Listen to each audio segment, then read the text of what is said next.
기다리는 집, 황선미 지역.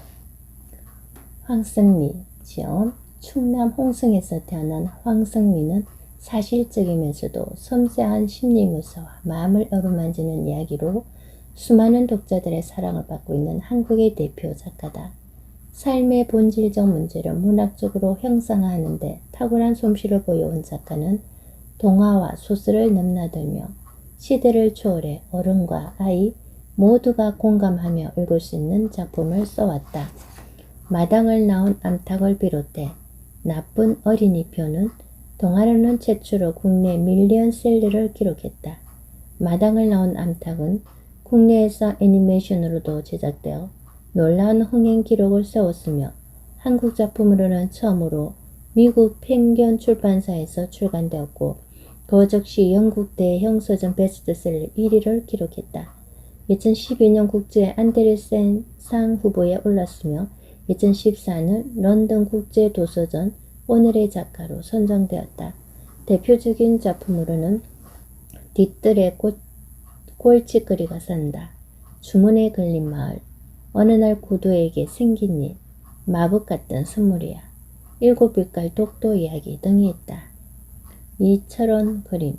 서울에서 태어난 단국대학교 서양학과를 졸업했다. 단편 애니메이션 CLOY 왕과 하가를 제작하였고 대림건설, 극지연구소, 에버랜드 29초 영화제 등의 컨셉 디자인 작업을 했다. 역사신문, 길 위의 시간을 묻다, 노란집 등의 작품에 사파를 그렸다.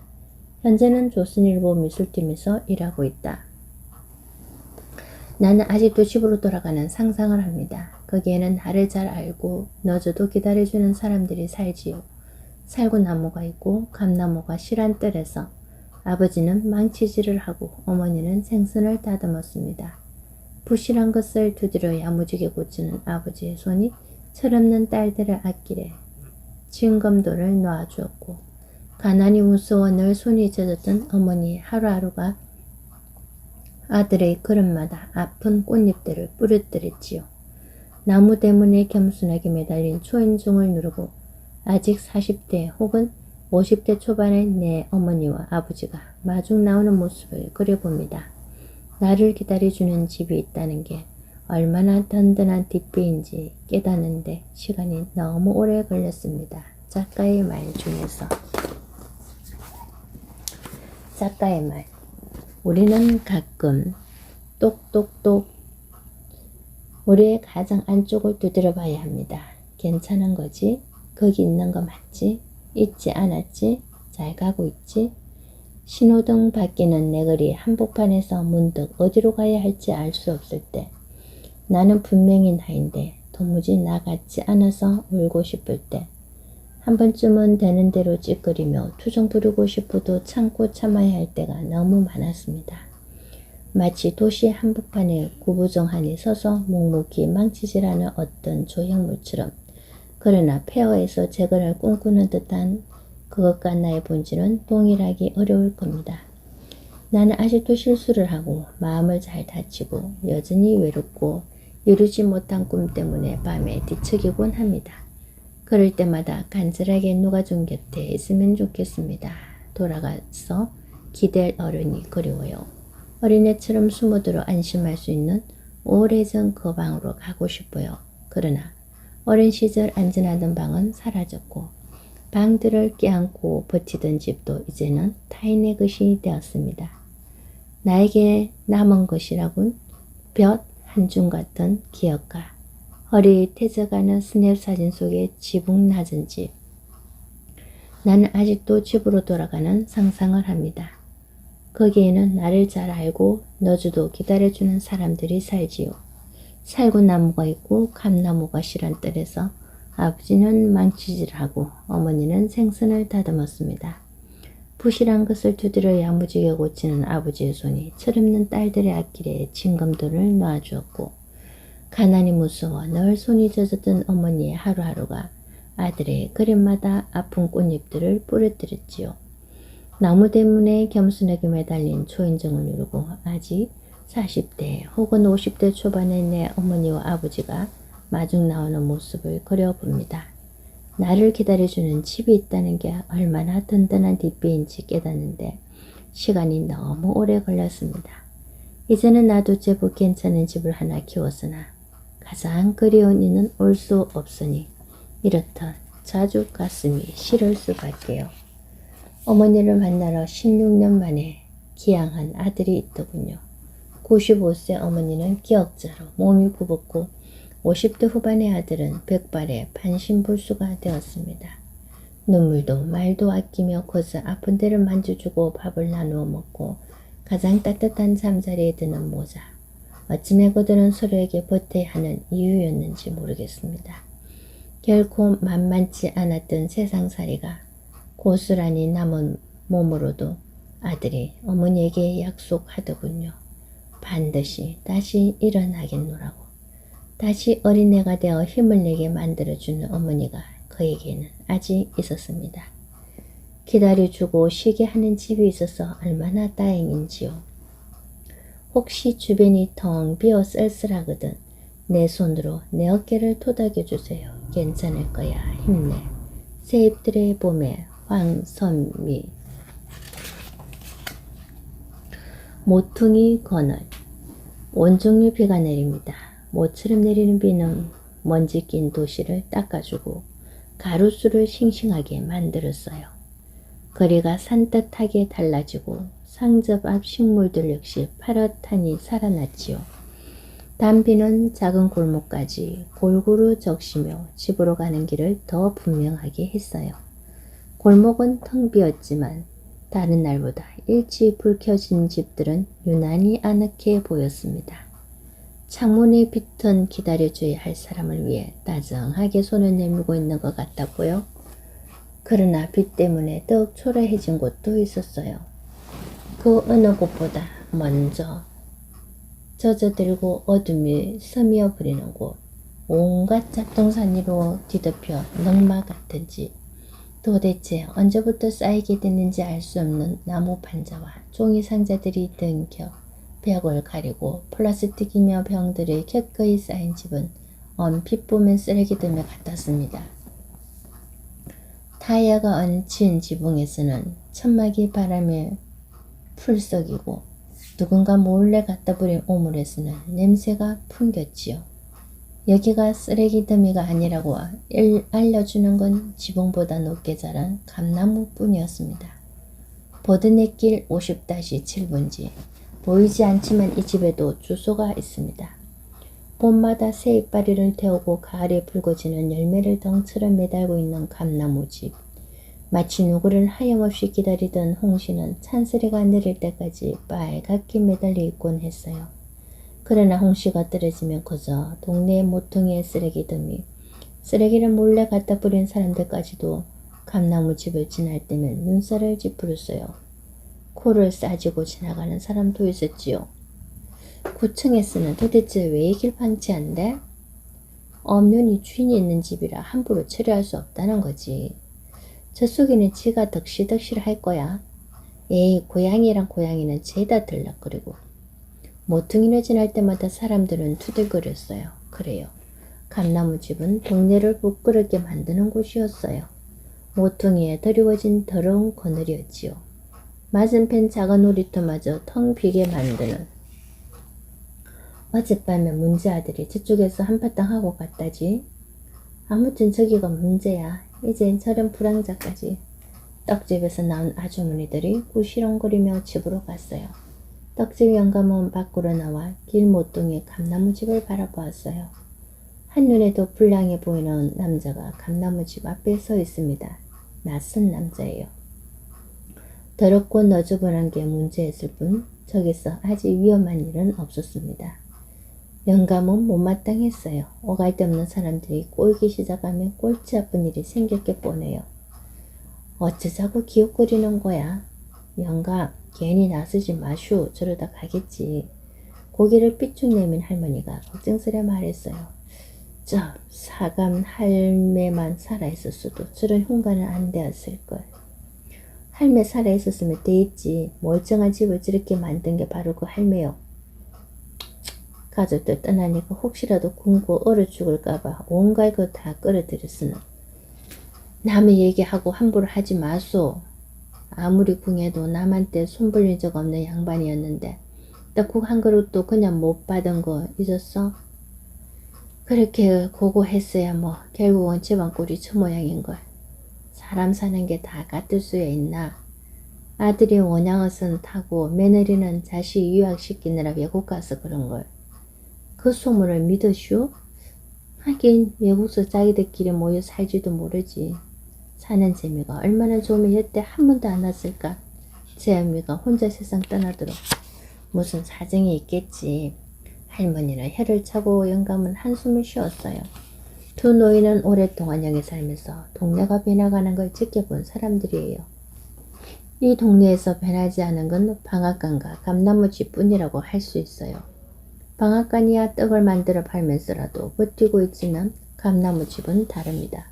번듯하던 집이 썩어가는 버섯처럼 내려앉아 버렸으니 전에는 감나무집이 동네에서 가장 컸습니다. 여학교 사감이었던 안주인은 돈이 떨어져도 고개를 숙이지 않을 만큼 꼿꼿했지요. 담장이 높고 잘 어울리지 않는 사람들이라 감나무집에 대한 소문은 늘 있었어요. 식구들이 하나 둘 떠난 뒤 아무도 돌아오지 않고 혼자 된 사감 할매가 결국 손수레를 끌고 다니며 폐지를 주어 연명하다 죽어간 모든 일들에 대한 소문. 그러나 동네의 낡은 것들이 헐린 자리마다 커다란 건물이 들어서고 주민들이 바뀌면서 감나무집은 잊혔어요. 그간의 소문이 죄다 들러붙기라도 한 것처럼 볼성사나무 몰골로 방치된 골칫거리에 불과하지요. 거기서 애기 울음소리가 난다고들 하던데 당신들 들었소? 할머니가 중얼거리듯 물었어요. 쓸데없는 소리. 들었다는 사람이 한둘이 아닌걸. 고양이 울음소리겠지. 애기는 무슨. 영감이 딱 잘라 말하며 창밖을 보았어요.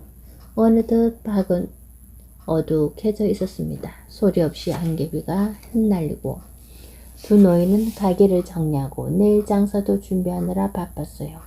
그래서 허릿한 가루등을 던지고 가게 안을 물끄러미 바라보고 있는 남자를 알아채지 못했어요. 고개를 잠깐 비틀었을 뿐 남자는 세상 어디에도 속하지 않은 사람처럼 무표정했어요. 늦은 시간 세상 비거친 거리는 조용하고 감나무집 쪽은 어둠에 잠겨버렸어요. 모퉁이에도 가로등이 있지만 고장난 그대로 방치해서 밤에는 이쪽으로 다니는 사람이 거의 없습니다. 고양이들만 널판지를 기어오르거나 지붕으로 사뿐히 건너뛸 뿐이라서 널빤지 틈이 희미하게 밝아지곤 하는 걸 아는 사람은 없었습니다. 혹시 누가 봤다고 해도 우연히 비쳤다 사라지는 불빛쯤으로 여겼을 거예요. 어쩌다 깜빡하는 정도였거든요. 한 무리의 소년들이 키덕거리며 놀이터로 들어섰어요. 서너시 하나를 에워싸고 집적거리면서 힘자랑이라도 하고 싶은지 소년들은 어기양양했고 끌려온 소년은 잔뜩 움츠린 상태였습니다. 누구는 휘바람을 부르고 누구는 욕지거리를 내뱉었어요. 또 누구는 투수 흉내를 내며 뭔가를 집어던졌어요. 쨍그랑 꺄옹. 유리병이 감나무집에 부딪혀 깨지자 소년들이 박수를 치며 웃었어요. 그러다 멈칫했어요. 망가진 거네 옆에서 자기들을 쏘아보고 있는 검은 덩치 때문이었습니다. 소년들은 피식 웃었지만 순간적으로 겁을 좀 먹었어요. 손가락을 우두둑 꺾고 가며 덩치를 가내며 보면서도 잔뜩 긴장하고 있었지요. 그러다 덩치가 부수수 일어나는 걸 보고는 주춤 물러나고 말았습니다. 얼굴이 잘 보이지 않아도 덩치에게서는 함부로 대들기 어려운 무서움이 느껴졌거든요. 어두운 덩어리 같은 덩치가 다가오며 팔을 휘저었어요. 주춤주춤 물러나던 소녀들은 잽싸게 달아났습니다. 끌려올 때부터 겁에 질렸던 소녀는 주저앉아 버렸고요. 사실 남자는 걸음을 떼면서 가방을 어깨에 걸치느라 팔을 휘저었을 뿐이에요. 어쨌거나 달아난 소년들은 모퉁이를 벗어나기도 전에 짤막한 비명을 듣고 말았어요.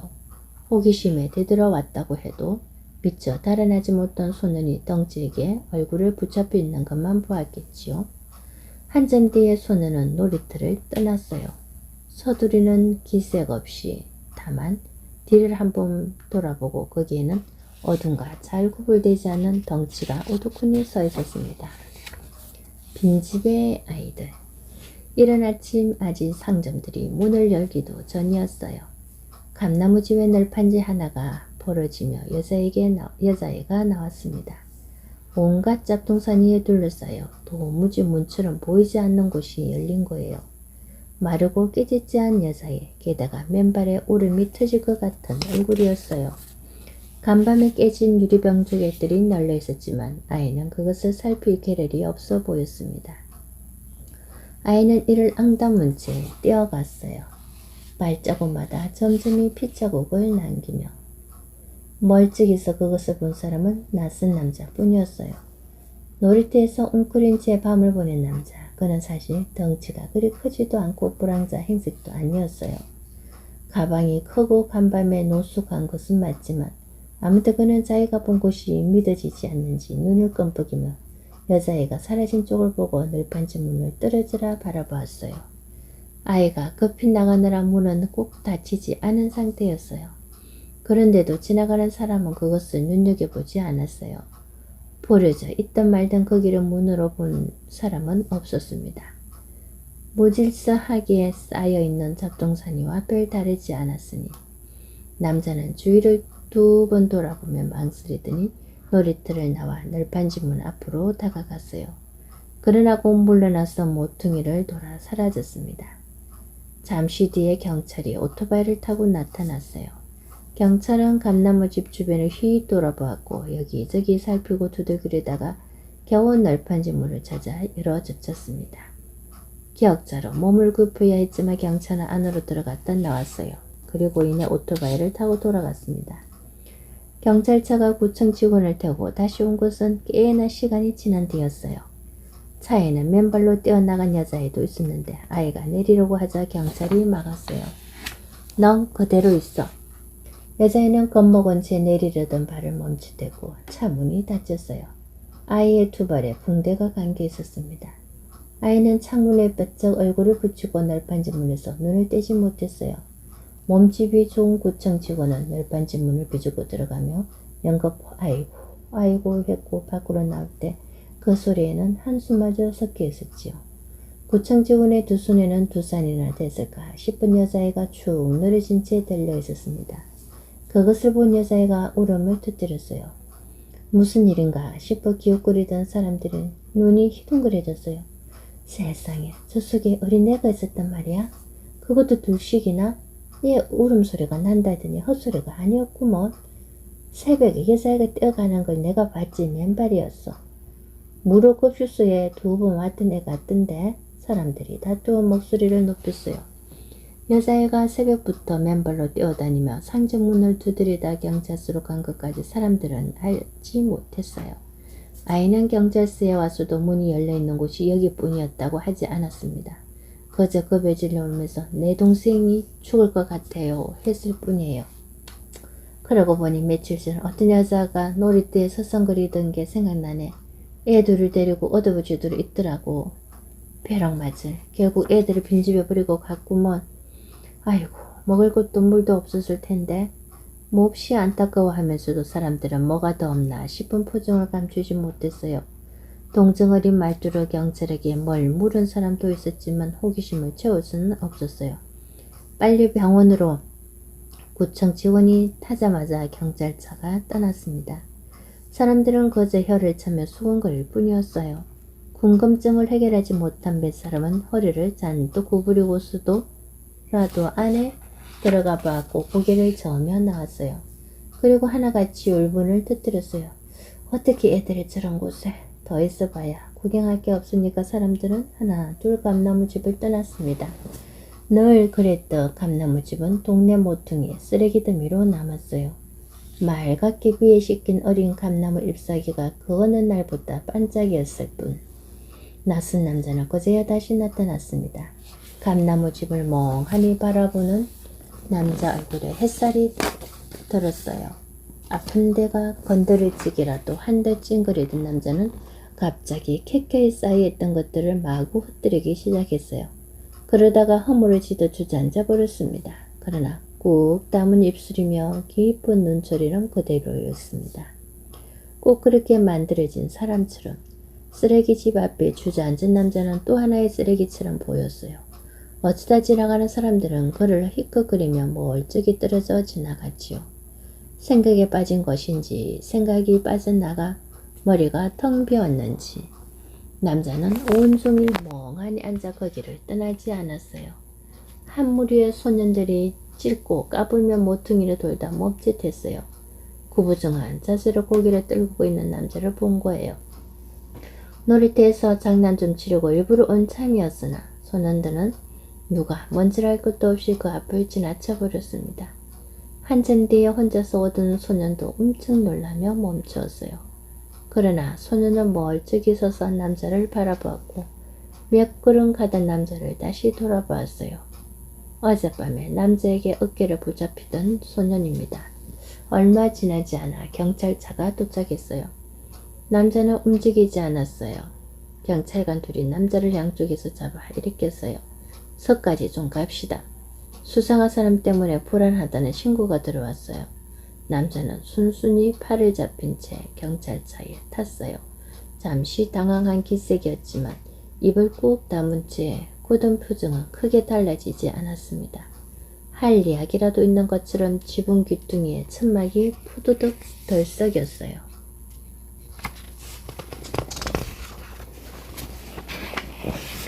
동네 모퉁이의 감나무집 아무것도 달라지지 않았습니다.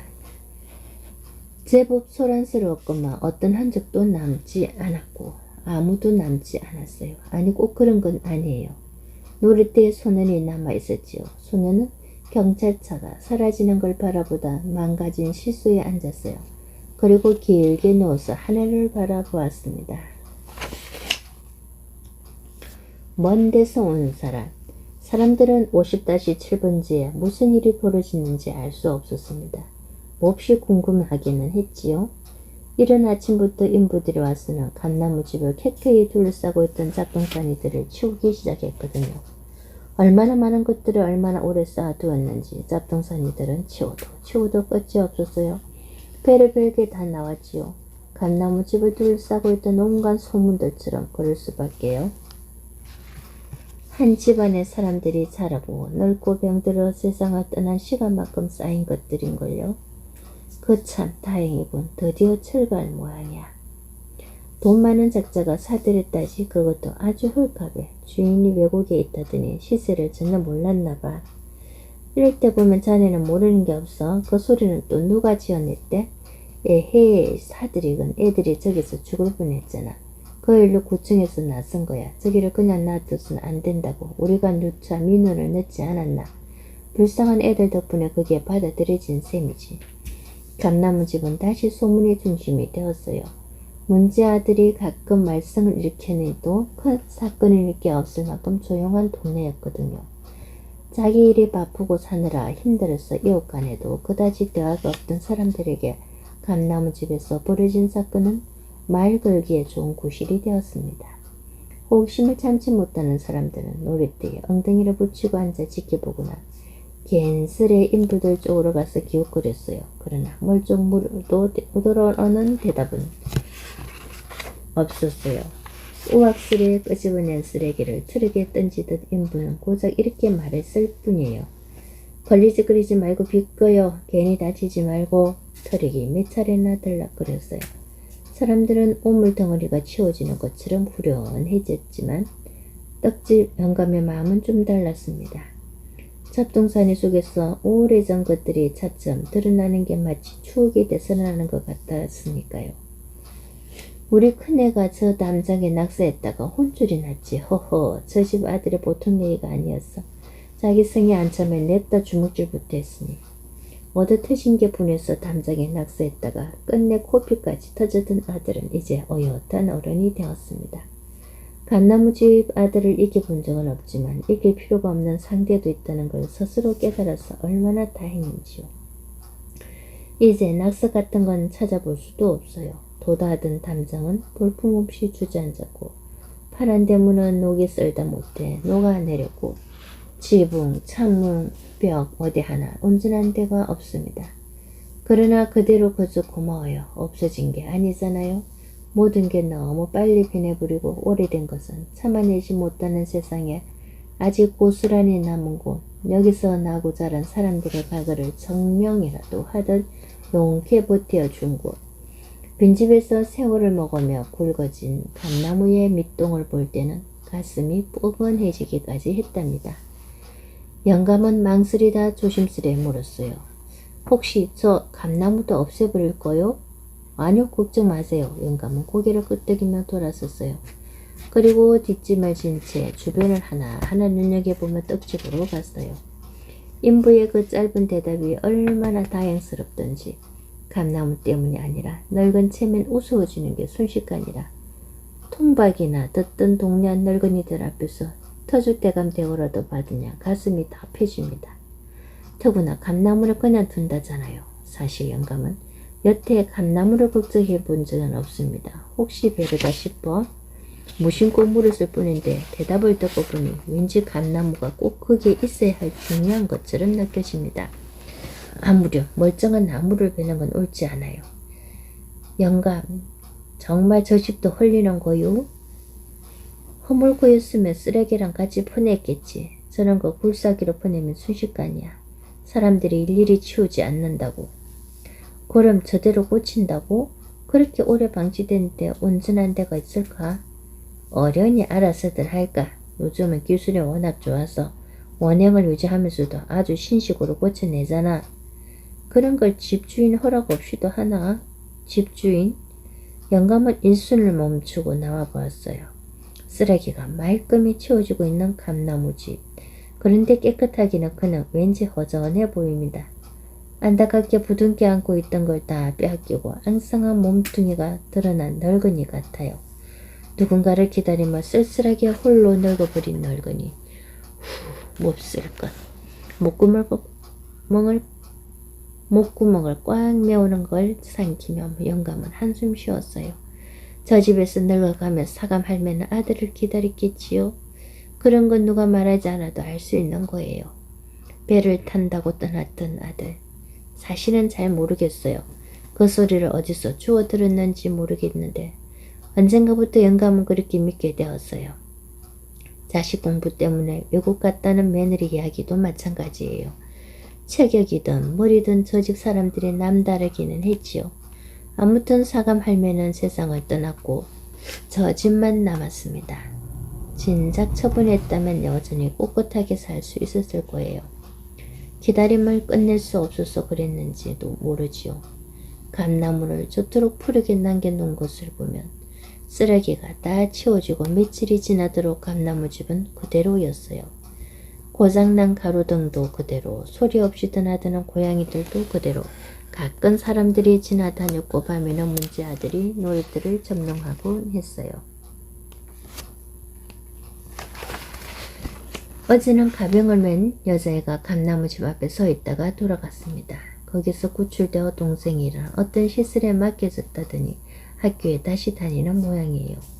감나무집이 달라진 게 싫은지 금방이라도 울 것 같은 얼굴이었어요. 영감 예상이 틀린 것 같소. 저런 집에 왜 공을 들이겠어. 허물고 새로 지으면 임대료가 얼만데. 할머니가 그 쓰름돈을 꺼내며 말했어요. 내키지 않는 손님 때문에 일부러 꺼낸 말이에요. 동네에서 본 적이 없는 남자가 들어와서 진여된 떡을 주섬주섬 집더니만 큰 돈을 내는 거예요. 게다가 가게 안쪽을 유심히 보는 듯해서 여간 깨름칙한 게 아니었어요. 그래서 목소리를 좀 높였지요. 이 가게에 혼자 있는 게 아니라는 걸 보여주려고. 기다려보면 알겠지. 안쪽에서 조는 듯 앉아있던 영감이 손님을 휙걸 보며 중얼거렸어요. 손님은 구부정한 등을 보이며 나갔고 영감은 그가 어둠 속으로 성큼성큼 사라지는 걸 지켜보았어요. 자세히는 못 봤지만 묘한 느낌을 주는 사람이에요. 어쩐지 먼 데서 온 것만 같던, 이곳에 어떤 것과도 어울리지 않는 사람. 이상한 사람이네. 남의 가게를 왜. 남자의 시선이 닿았던 곳을 휘 보면서 할머니가 볼멘 소리를 했어요. 가게 안쪽에는 더 이상 쓰지 않게 된 기기들이 있을 뿐입니다. 방앗간이 한창일 때는 힘좋게 돌아가던 것들이지요. 두 노인은 무거운 마음으로 가게 문을 닫았어요.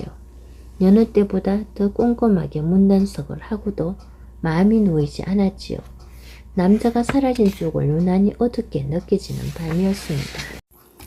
남자 그리고 소년. 겨우 어둠이 걷히기 시작한 새벽. 탁탁탁탁. 조용한 동네에 전에 없던 소리가 나기 시작했습니다. 뭔가를 두들기는 소리. 감나무집 안에서 나는 소리였어요. 바쁜 사람들은 고기를 갸웃하며 지나갔을 뿐이지만 궁금증을 참지 못하는 사람들은 녹슨 대문을 기어이 열고 들여다보았지요.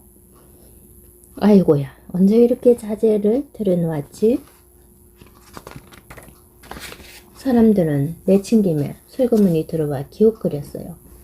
집이 생각보다 넓은 것을 감탄하고 오래된 살림들을 만져보기도 하고 심지어는 마당에 쌓인 자재들에 대해서도 이렇쿵 저렇쿵 떠들었지요. 이제야 뭔가 하려는 모양일세. 엄청나게 펀해서 홀랑 부수는 줄 알았더니만 글쎄 바닥 공사가 다 됐네. 나무를 많이 쓰는구먼. 자재들이 좋은 걸 보니 집주인이 신경을 많이 쓰는 모양이야. 아이고 세월이 얼만데 저 대들보가 아주도 멀쩡하네. 그들의 가장 궁금한 것은 일하는 사람이었어요. 며칠 전 경찰에게 잡혀갔던 남자가 혼자 일하고 있었거든요. 사람들을 그것도 보지도 않고 묵묵히 자기 일만 하는 남자. 바닥 시멘트는 이미 잘 말랐고 무너지기나 부서진 것들은 말끔히 치워져 수술을 기다리는 환자 같았어요. 벽이 헐러 나간 자리에는 새 자재가 세워졌고 남자는 단열재를 채우는 중이었어요. 혼자 하기에는 다소 벅차 보였으나 이런 일만 하던 사람처럼 능숙한 솜씨였고 머뭇거리는 기색이라고는 전혀 없었습니다. 다른 일꾼들은 없소. 일이 만만치 않을 텐데. 집주인 참 고약하네. 어떻게 일꾼을 하나만 쓴대? 무슨 말을 해도 남자는 대꾸가 없었어요. 저는 자꾸 길이를 재고 기록하고 자재를 자르고 망치질하고 그런 날이 계속되었어요. 감나무집이 살아나는 것 같았지요. 동네 사람들은 호기심에 자주 들여다보고 말도 그러지만 남자는 여전했어요. 그저 필요한 것을 만들고 세우고 채우고 하다못해 창틀까지 만들었는데 누가 봐도 여간 솜씨가 아니었습니다. 혼자라서 일이야 복잡했지만 전문가가 확실해 보였어요. 그러다 음식을 배달시켜 먹고 길게 누워서 쉬는 여유까지 누가 기웃거리든 개의치 않는 남자였습니다. 몇 사람은 이제 망설임 없이 들락거리며 일이 돼가는 모양을 지켜보았어요. 그러나 저희끼리 몇 마디 하다 돌아갈 뿐이었지요. 같은 공간에서도 결코 만나지지 않는 사람. 동네 사람들에게 남자는 다른 세계가 분명했습니다. 남자가 잠시 일순에 멈추는 때가 있기는 했습니다. 조그마한 여자에게 바깥에서 오덕하니 서 있을 때, 그리고 소년이 찾아올 때입니다. 여자애는 서성거리다가 남자와 눈이 마주치기라도 하면 냉큼 돌아섰지만 밖에서 빙빙 돌던 소년은 달랐어요. 남자와 눈이 마주치자 대래 빳빳해졌고 남자를 빤히 바라다 보다 문을 열고 들어왔어요. 그리고 괜스레 오락가락하며 남자가 일하는 모습을 휘청거렸어요. 소년이 눈치 빠르게 연장을 집어주었을 때 남자의 얼굴 근육이 실룩이었어요. 단단하던 표정에 금이 가는 것 같았지요. 물을 갖다 주었을 때는 괴로운 표정이 역렬했습니다. 그러다 소년의 어깨를 힘껏 쥐었어요. 언젠가 놀이터에서 그랬던 것처럼. 가서 공부나 해라. 그런 거 취미 없어요. 남자의 얼굴이 무섭게 굳어버렸어요. 소년은 차마 눈을 마주치지 못하고 슬쩍 고개를 돌렸어요. 남자는 하던 일을 계속했고 소년도 그 자리에 그대로 있었습니다. 남자가 무시해도 소년은 학교에서 올 때마다 들렸고 주말에는 아침부터 찾아와 자기 방식으로 일순이 되었어요. 남자는 여전히 말이 없었지만 소년을 건네는 것들을 잠자코 받기 시작했어요. 처음 그러던 날 소년의 입가에 미소가 젖었어요. 고맙다는 듯 먼저 말도 했지요. 제 이름 태호예요. 정태호. 남자는 귀담아 들은 것 같지 않았고 태호도 개념치 않았어요. 같이 있어도 된다는 허락을 받은 것 같아 기뻤으니까요. 이상한 일이지만 태호는 그 순간 두려움에서 한 걸음 벗어나는 기분이었습니다. 태호는 얼마 전부터 자기를 놀아보는 애들 때문에 불안감을 안고 지내왔어요. 여기로 올 때도 몇 걸음 뒤에 녀석들이 항상 있었지요. 도대체 왜 여기를 찾아오는지, 어떻게 험상궂은 남자 곁으로 갈 수 있었는지 궁금하겠지요. 함부로 나서지 못하는 건 틀림없이 남자 때문일 거예요. 그래서 더 여기에 있고 싶어요. 사실은 녀석들을 피해 어디로든 도망치고 싶었거든요.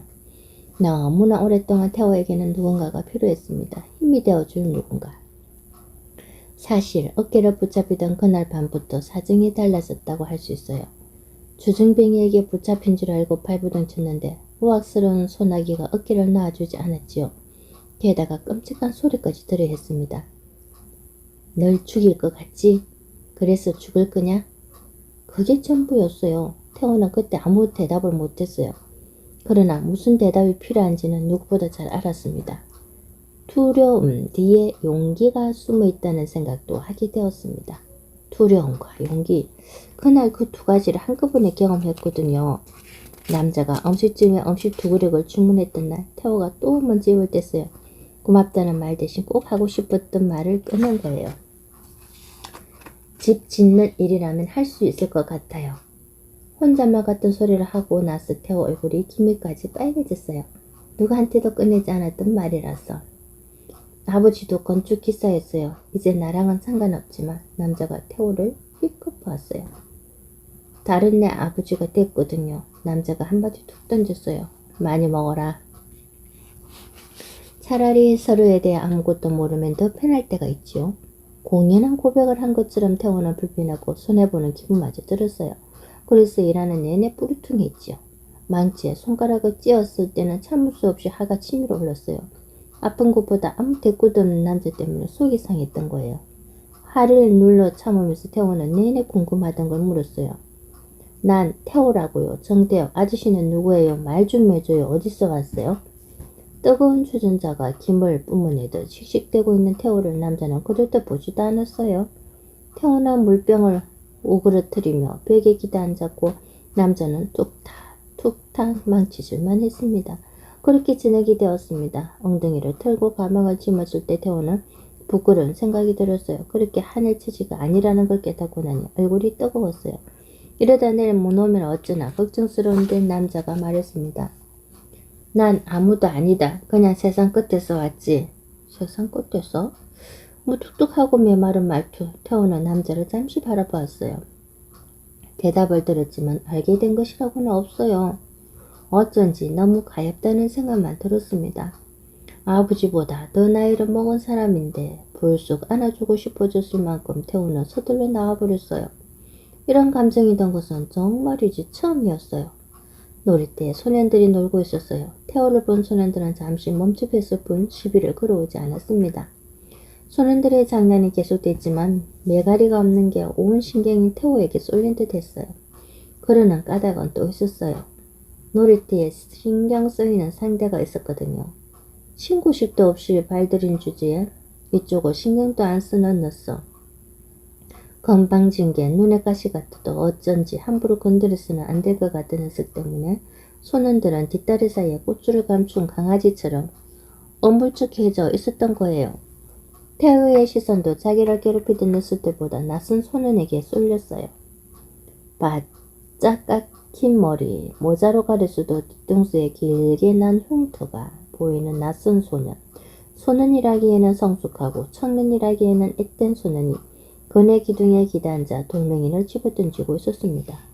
허공 어디쯤 간액이라도 있는 것처럼 돌멩이를 던지고 또 던지고 한 걸음씩 다가와 무슨 일 때문인지 남자의 심사가 뒤틀린 듯 했어요. 일하다가 연장을 집어던지기도 하고 술 취해서 온종일 잠만 자기도 했어요.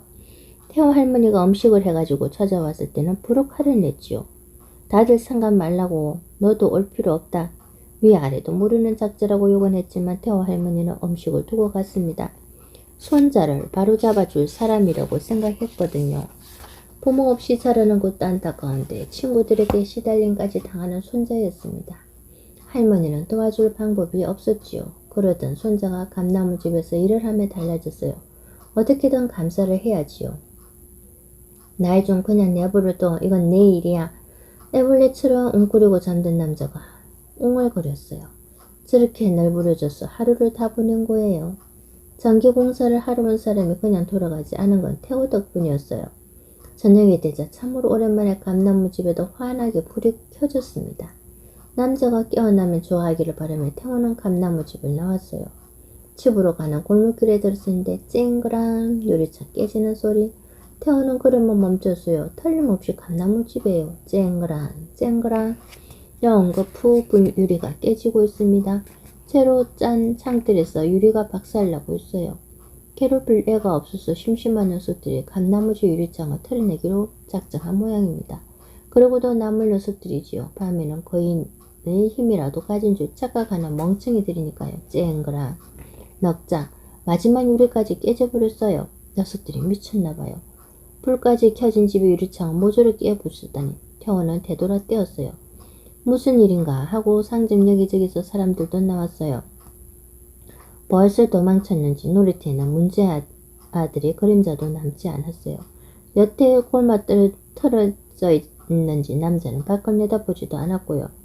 망나니 같은 놈도 잡아서 혼쭐을 내야지 원. 잘 돼가는데도 무슨 짓이야?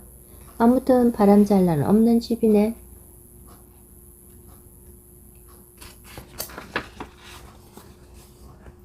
사람들이 한마디씩 하고 돌아갔어요. 어쩌겠어요. 요리는 이미 깨져버린걸. 여기서 뭐가 깨지고 문제 아들이 일 저지른 게 처음도 아닌걸. 그러나 태호는 속이 상했어요. 새 문짝이 어떻게 만들어지고 어떤 유리가 끼워졌는지 봤으니까요. 유리창을 달고 나선 남자가 일사의 애처럼 입금을 풀어 유리를 닦았는데 태호가 돌아서는데 누군가 팔을 잡았어요. 태호를 괴롭히던 녀석 중 하나였어요. 태호가 팔을 부리치자 녀석이 두 손을 들고 물러나며 말했어요. 아냐, 오늘은 우리 안 뭉쳤어. 태호는 눈살을 찌푸리며 놀이터를 보았어요. 망가진 실수에 길게 누워있던 소년이 몸을 일으키고 있습니다. 모자를 눌려 쓰고 돌멩이를 던지던 소년. 아무래도 저 녀석이 유리를 몽땅 부숴버린 범인 같아요. 사람들은 금방 각자의 일로 돌아갔고 큰 길로 구급차가 달려가는지 요란한 경적 소리가 들려왔어요. 자기를 내내 괴롭혀온 녀석과는 잠시도 같이 있기 싫어서 태호는 걸음을 재촉했어요. 그러나 금방 다시 팔을 붙잡혔습니다. 야, 잠깐만. 녀석의 얼굴은 노을을 덩진 탓에 그늘이 져 있었어요. 혼자라서 그런가 녀석은 다른 때와 좀 달라 보였어요. 공연히 툭툭 발대질 하던 녀석이 결심한 듯 말했어요. 나도 같이 가면 안 되니? 거기 그 아저씨한테. 왜? 나도 해보고 싶어. 어른들이 쓰는 기계, 연장 실제로 해본 적 한 번도 없거든. 아까 보니까 너 전동 드릴도 다루던데. 녀석이 찡그린 얼굴로 태호를 힘껏 보더니 우물거렸어요. 제법이더라. 어색하게 사과라도 하는 양 목소리를 높이기도 했어요. 야, 너 생각 안 나? 우리 연장놀이 잘했었잖아. 태호는 입술을 깨물었어요. 여기 튀어나오는 걸 겨우 참았고요. 그래요. 아주 옛날 유치원 꼬맹이 때 녀석이 친구였던 적이 있었지요. 민규라는 친구. 그게 진짜였는지 의심스러울 만큼 지금은 달라졌지만 유치한 이야기를 끄집어내는 녀석이 우스워서나 태호는 잠잠고 바라보기만 했어요. 그동안 미안했다. 그러고 싶지 않았는데 민규가 또 찡그리며 말끝을 흐렸어요. 쉽지 않은 말이라는 걸 태호는 충분히 알았어요. 그렇다고 호락호락 곁에 내줄 수는 없어요. 친구로서는 이미 길이 어긋나 버렸는걸요. 혹시 또 당할까봐 태호는 주먹을 꽉 쥐었어요. 혼자라면 해볼만 하지요. 잠시 침묵이 흘렀고 민규는 태호가 정같지 않다는 걸 알았어요. 그래서 표정이 굳어졌지만 성질 부리거나 돌아서지 않았어요. 대래 좀 더 진지해졌습니다. 생각해봤는데 넌 달라진 것 같았어. 민규가 태호를 똑바로 보았어요. 우린 아무도 뭘 해야 할지 모르는데 넌 아니잖아. 그 말을 하면서 민규가 다른 데로 보았어요. 태호는 민규의 목소리가 떨리는 걸 느꼈어요. 어쩐지 이제껏 알던 애가 아닌 것 같아요. 봤어. 아저씨가 좀 까다롭거든. 태호는 짤막하게 대답하고 돌아섰어요. 가다가 슬쩍 보니 민규는 헛발질만 하고 있습니다. 태호는 피식 웃었어요. 누가 신고를 했는지 아침 일찍 경찰이 나왔어요. 그러나 이미 유리 조각이 다 치워진 상태였고 남자는 기억도 안 나는 일이라고 했습니다. 혹시 누가 다쳤느냐고 되려묻기까지 했지요. 구경 왔던 사람들이 열을 냈어요. 이젠 경찰도 여기를 신경 써줘야 돼요. 가로등도 고치고 정기적으로 순찰도 돌고 말이지. 다시는 문제가 안 생기게. 놀이터도 문제야. 동네 공간을 이렇게 방치하면 되나? 이용할 수 있게 정비해 달라고 건의를 해야지원. 경찰이 재채 말했어요. 신고사항이니 조사에 협조해 달라고. 그러나 남자는 딱 잘라 말했어요. 아무 문제 없수다. 그만 돌아가요. 집주인이 정그릇이다며 귀찮다는 듯 남자는 연장을 집어들었고 경찰은 감나무 집을 나갔어요. 모여있던 사람들은 입을 벌린 채 얼굴을 마주보다 남자를 다시 보았어요. 집주인? 저 사람이? 집주인은 외국에 있다더니? 사람들이 수군거리며 밖으로 나왔어요. 남자에게 물어봐야 소용없을 테니 경찰을 붙잡았지요. 경찰은 간단하게 대답해주고 떠났어요. 네, 분명히 법적 소유주입니다. 이 사실은 빠르게 퍼져 동네 이야기거리가 되었어요. 남자에 대한 온갖 추측도 나돌았지요. 남자의 험상 굳은 인상의 불황자 같은 차림이 좋지 않은 소문을 만들어냈어요. 외국에서 사업하다 망해 돌아왔다느니, 아내와 자식이 사고를 당해 혼자가 되었다느니, 집주인 자식에게 상속된 것을 도박으로 가로챈 작자라느니 떡집 영감도 소문을 들었습니다. 법적 소유주. 영감은 찡그린 채 생각에 잠겼어요. 그러다 창고의 상자들을 뒤져 보석함을 찾아냈어요. 청색 바탕에 십자생이 장식된 칠보 보석함입니다. 참 귀한 물건이지요. 어쩌면 사감 할매가 아끼던 물건이 있을지도 모르는, 아마 분명히 그랬을 거예요. 언제적 일인지 가물가물해요. 어느 날 아침 문 밖에 이게 놓여 있었지요. 냄비에 던 채 엄동설 안에 혼자 있을 할매가 안쓰러워 냄비에 떡국을 담아다 준 다음 날이었습니다. 친자컨대 보숙함은 떡국에 대한 감사포시 같았어요. 뭐든 그저 받기를 끓이는 할매가 떡국을 받은 건 그날이 설날이었기 때문일 거예요.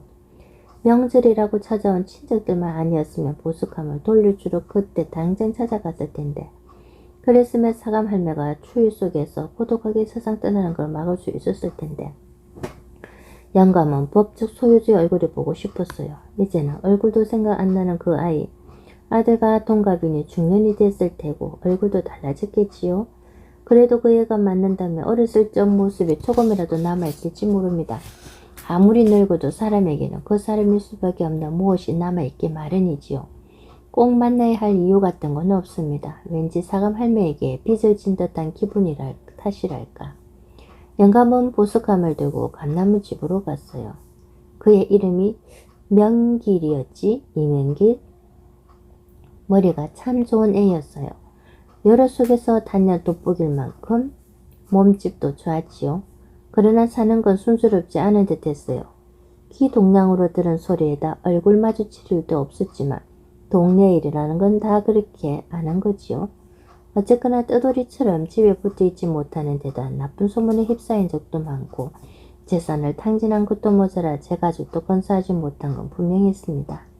사감 할매가 며느리와 손자까지 거두었으니까 결국 그들도 다 떠나버렸지만, 안에서 망치질 소리가 나지만 대문은 닫혀 있었어요. 녹수로 구멍이 뚫리고 설정 밀어도 정도라 얼마든지 들어갈 수 있지만 영감은 망설였어요. 누가 오는 걸 당긴다면 대문을 열어두었겠지요. 허술한 대문일망전 저렇게 닫아둔 마음을 함부로 건드리는 건 내키지 않는 일입니다.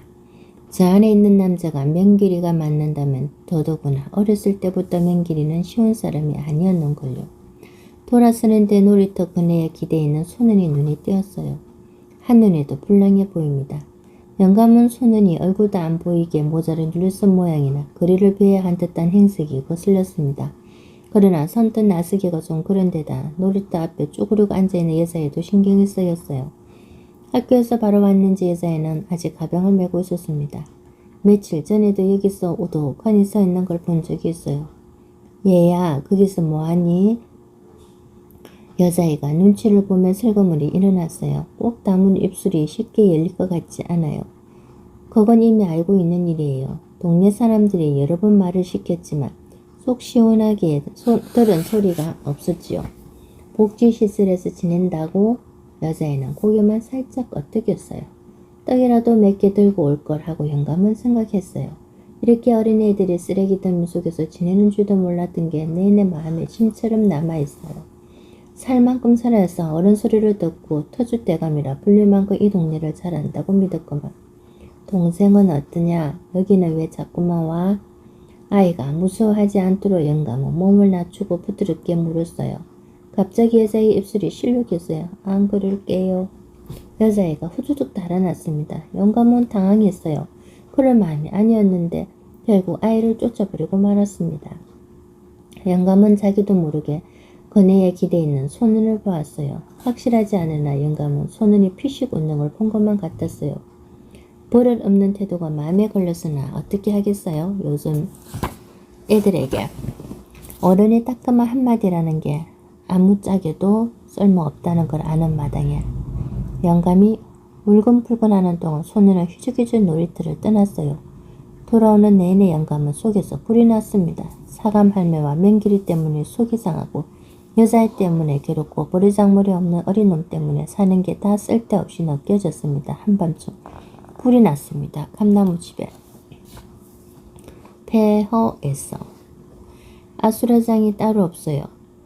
불길이 솟구치고 사람들이 이리 뜨고 저리 뜨고 소리 지르고 소방차가 달려오고 사이렌이 울리고 혹시라도 불길이 자기 건물까지 번지면 안 되니까 손 놓고 있을 수도 없었지만 꼭 그런 것만도 아니었어요. 이제 웬만한 사람들은 다 알고 있었습니다. 감나무집에 어떤 사람이 돌아왔다는 걸. 왜인지 몰라도 그 사람에게는 감나무집이 전부인 것 같았고 그는 집을 어루만지도 고쳐나가고 있었다는 걸 말입니다. 그게 다 불길에 휩싸이는 걸 구경만 할 수는 없었던 거예요. 아침이 되자 감나무집의 몰골이 드러났습니다. 시끄럽게 거울른 펴 뒤틀리고 망가지고 뼈대만 남은 집. 아무래도 간밤에 악마가 찾아왔던가 봐요. 혼자 그렇게 애를 썼는데 질식해서 병원에 실려갔다며? 저만 하길 다행이지. 중요한 골조는 아직 괜찮아. 워낙 기분이 좋은 집이라. 어떤 놈 소행인지 분명히 밝혀야 돼. 빈집에 불 지를 이유가 도대체 뭐야? 정말 문제아들 불장난이야? 사람들은 가슴을 쓸어내리며 분통을 터뜨렸어요. 어심을 받게 된 문제아들은 불통이 튀길까봐 엉거니 걱정했고 태도를 고쳐먹지 않으면 덤태기를 쓰게 될지도 모른다고 생각했어요. 이 자리를 설치 피하는 게 좋을지 결박하다는 걸 증명하기 위해서라도 버티고 있어야 할지 몰라서 망설이는 문제 소년들. 민규가 태호 곁으로 갔어요. 우리 병원에 가보자. 아저씨 어떻게 됐는지. 태호가 민규를 보았고 둘은 동시에 달리기 시작했어요. 멀뚱히 바라보던 두 소년도 냅다 뛰었어요. 야 태호 나도 가. 민규야 같이 가자.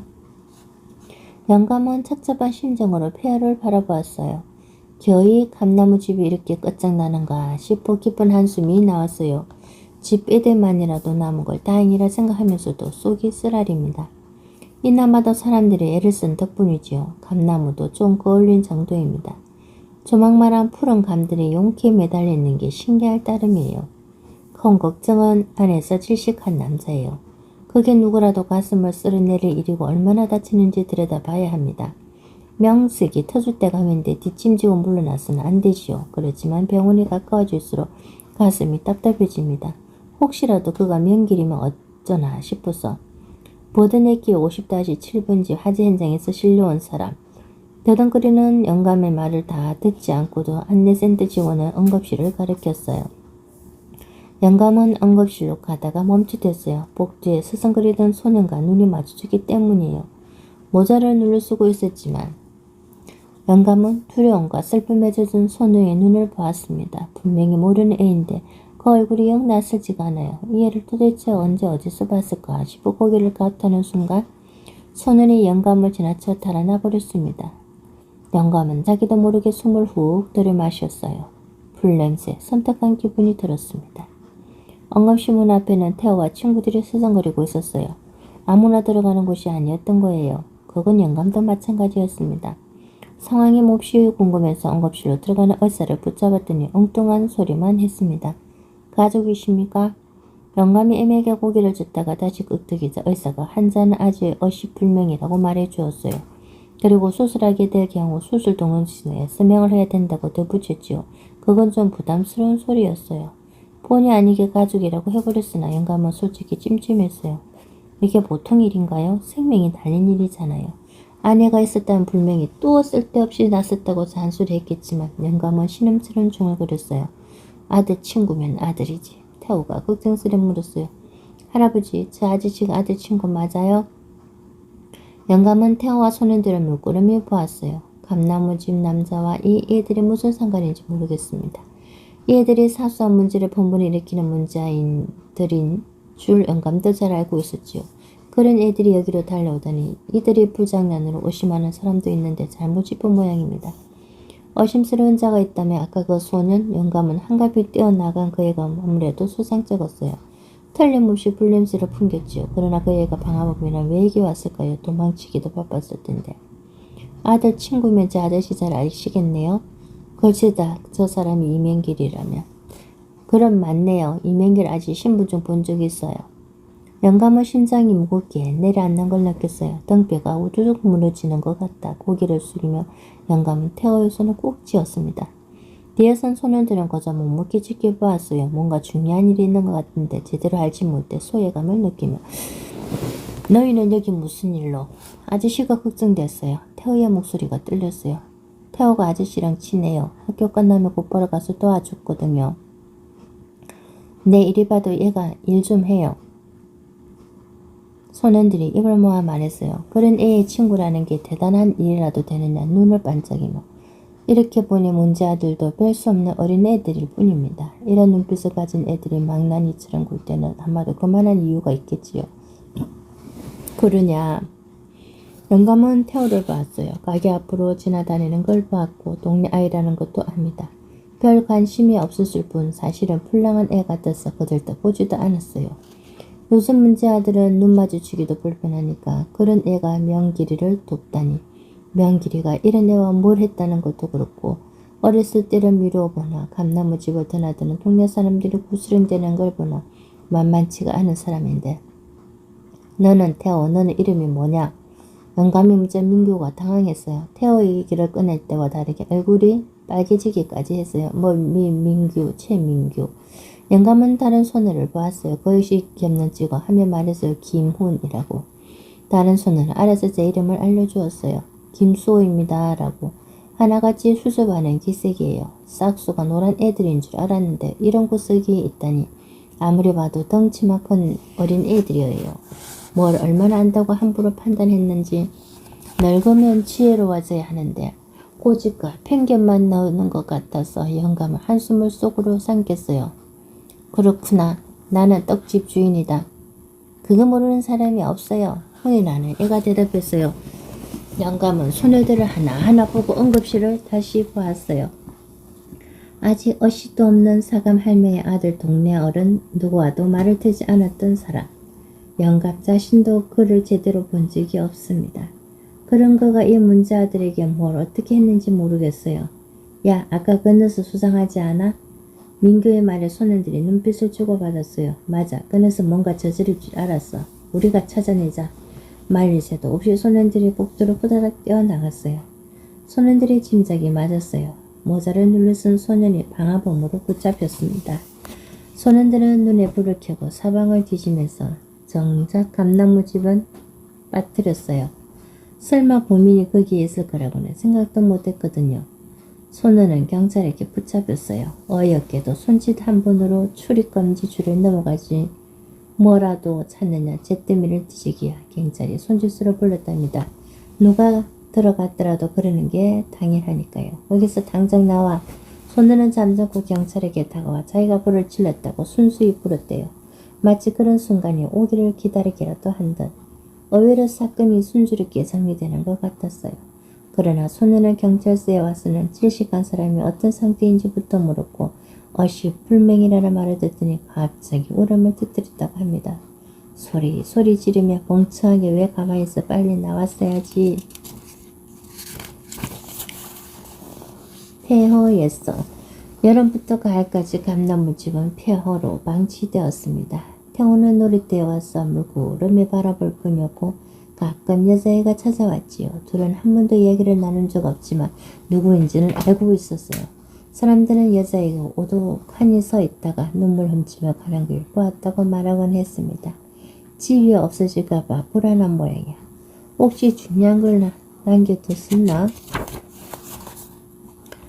뭘 물어도 대답이 없으니 사람들은 거저 안쓰러운 따름이었지요. 혹시 감나무 집주인과 무슨 사연이 있는 애인지도 모른다고 쑥덕된 사람들도 있었지만 알 수 없는 일이었어요.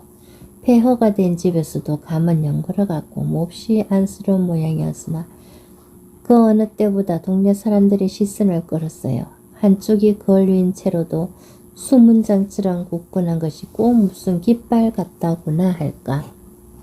추위가 닥쳐올 때쯤 감나무집에 인부들이 왔어요. 인부들은 민첩하게 움직이고 집은 하루가 다르게 모양을 갖춰 나갔습니다. 벽이 세워지고 구멍난 지붕이 메워지고 문짝이 달리고 내부 공사가 시작되고 드럭드럭 뚝딱뚝딱 툭툭툭 탁탁 기계소리 망치질 소리가 동네에 울려 퍼졌습니다.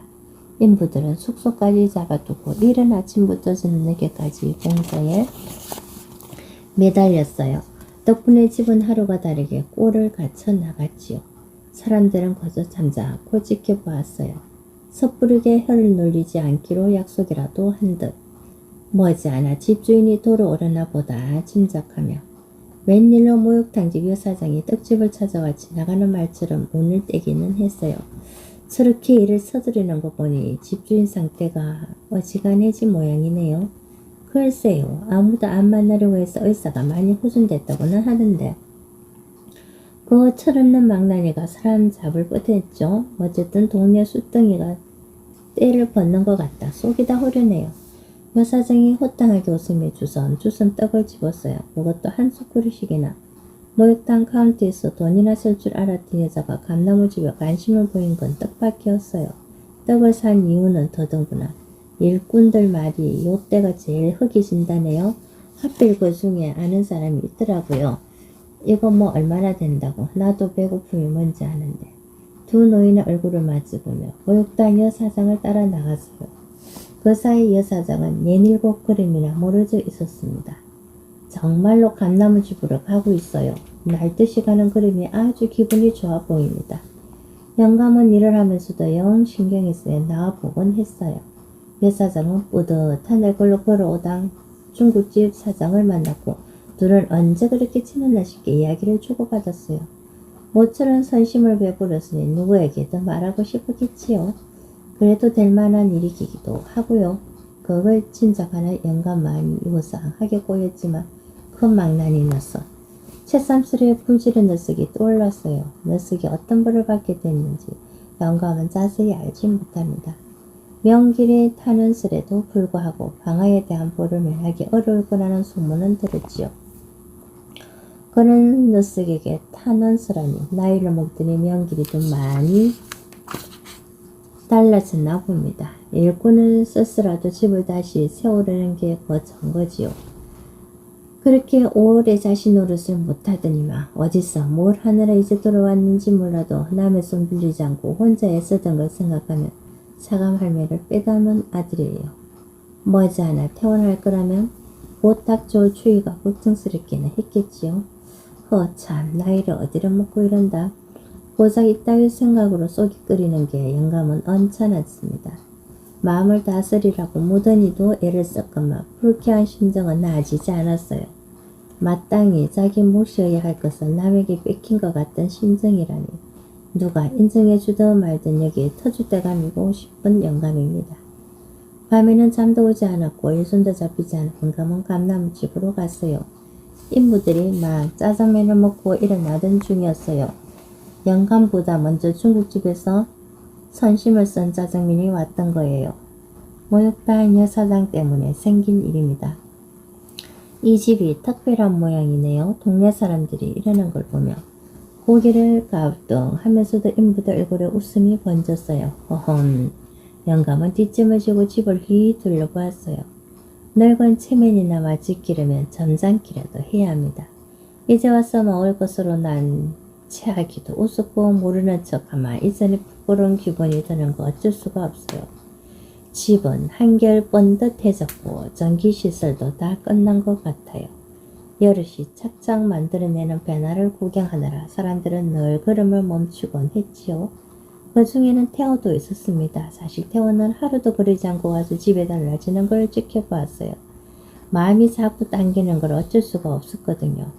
인부가 담장 기둥을 세울 때는 기어이 나서고 말았습니다. 저도 좀 하면 안 될까요? 인부가 태를 힐끗 보았어요. 사실은 저번에 아저씨하고 같이 일했거든요. 여기 집주인 아저씨요.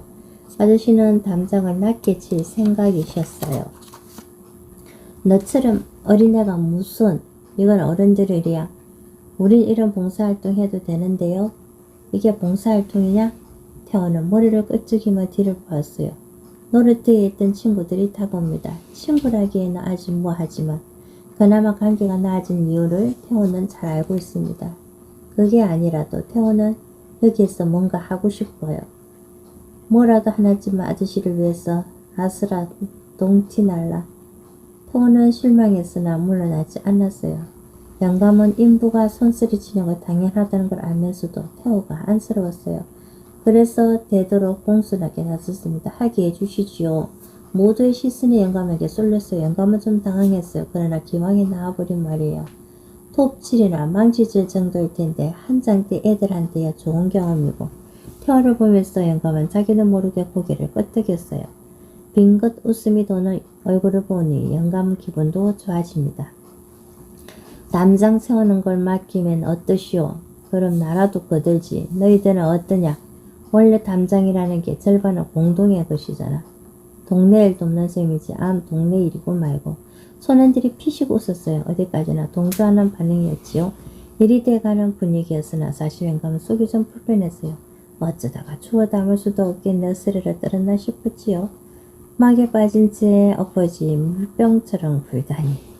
목욕탕 여사정이 뒷부엌을 치는 것처럼 보이더라도 그냥 떡국이나 끓여올 걸. 그러나 되돌리기에는 늦었습니다.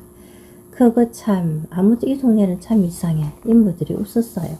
태호가 할아버지 곁으로 오더니 손을 툭 건드렸어요. 그리고 슬쩍 엄지를 보였다 감추었어요. 어린 게 어디다 대고 대먹지 못한 짓인가 싶어 영감은 눈을 부라렸어요. 그러나 태호의 눈웃음을 보니 씨도 안 먹힐 노릇이었어요. 영감의 말은 영향력이 있었습니다. 주변에서 빙빙 돌던 소년들은 물론 꽃집, 사장이며 교회 목사까지 담장 세우기에 참여했으니까요. 담장은 모든 길을 이용하는 사람들 모두의 것이라도 된 것 같았어요. 웃으며 뚝딱뚝딱 인사 나누며 툭툭탁탁 궁금하던 걸 서로 물으며 툭탁툭탁. 여기 있어요. 주인 없이도 담장이 세워지고 집이 완성돼 갔어요. 어느 날 병원에 있던 명길이 돌아왔습니다. 목덜미에 화상 흔적이 역력하게 남은 명길은 사람들 앞에서 고개를 들지 못했어요. 한참 뒤에 그가 간신히 한마디 했습니다. 미안합니다. 그 말은 몇 사람은 알아들었습니다. 늘 그랬던 것처럼 사람들은 웃으며 즐겁게 일했어요.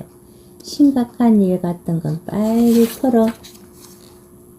털어버려야 한다는 듯.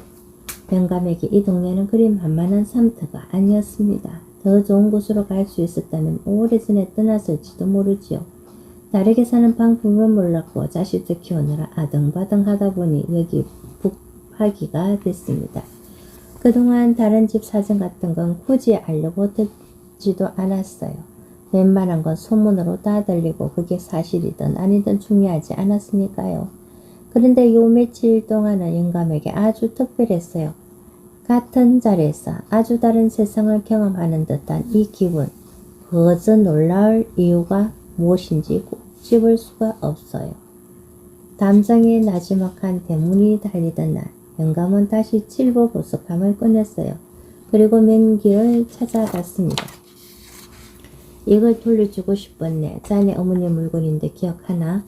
명길은 보석함을 묶으려 보다가 떨리는 손으로 받았어요. 그리고 담장 곁에 주저앉았습니다. 푹 떨어지는 얼굴, 차마 할 수 없는 이야기가 얼마나 많은지 영감을 알 것 같았어요. 어쩌면 보석함을 텅 비게 만든 장본인인지도 모르지요. 아니 땡볕되게 연기가 났으려고요. 어쨌거나 지금은 때가 아니에요. 그래서 엄동설 안의 떡국 사연도 섣부르게 꺼내지 않았어요. 그러나 안정화는 꼭 해줘야 할 이야기입니다. 고맙습니다, 아저씨. 명길이 처음으로 영감이 누구인지 알고 한 말이었습니다. 영감은 거저 명길이 등을 툭툭 쳐주었어요. 멀겋게 드러난 화상 자국이 아직도 너무나 아프 보입니다. 자기도 모르게 상지에 손이 가는 것을 깨닫고 영감은 흠쩍 놀랐어요. 자식들 말고는 이렇게 애틋한 감정이 생긴 적이 없어요. 혹시 괜찮으면 집에 밥 먹으러 오시게. 명길은 고개를 숙인 채 잠잠고 있었어요. 좀 성급했다 싶어서 영감은 물러섰어요. 그리고 집으로 오는데 눈에 거슬리는 소년이 지나가는 거예요. 영감은 놀라서 걸음을 멈추었어요. 감나무집에 불을 지른 소녀. 그가 망설임도 없이 감나무집으로 가고 있습니다. 영감은 불안해서 몸발지에서 소년을 따라갔어요. 소년은 감나무집 앞에서 멈췄고 멈춘 자리에서 움직이지 않았어요. 사람들이 힐끔힐끔 쳐다봐도 주저앉았던 명길이 똑바로 쳐다봐도 그대로 있었습니다. 대래 명길이 고개를 돌리고 하던 일을 계속했지요. 보다 못한 영감이 나섰어요. 행여 또 그런 짓 하면 안 된다. 내 앞날도 생각해야지. 영감의 충고를 들었는지 못 들었는지 소녀는 붙박이인 듯 꼼짝도 하지 않았어요. 소녀는 거저 명길을 보고 있었습니다. 꼭 담은 입에 금방이라도 터져버릴 것만 같은 눈빛. 문득 영감은 소년과 명길이 깨닮았다고 느꼈어요. 몇 번을 보고 또 보고 볼수록 그 느낌이 정확해지는 것 같아 영감은 고개를 까웃하며 돌아섰습니다. 이게 사감 할매가 키우던 사내 아이가 있었습니다. 어느 날 며느리와 함께 감나무 집으로 온 손자. 남편도 없이 살던 며느리가 소리 소문도 없이 떠나고 손자는 아마 12살까지 할매와 살았지요.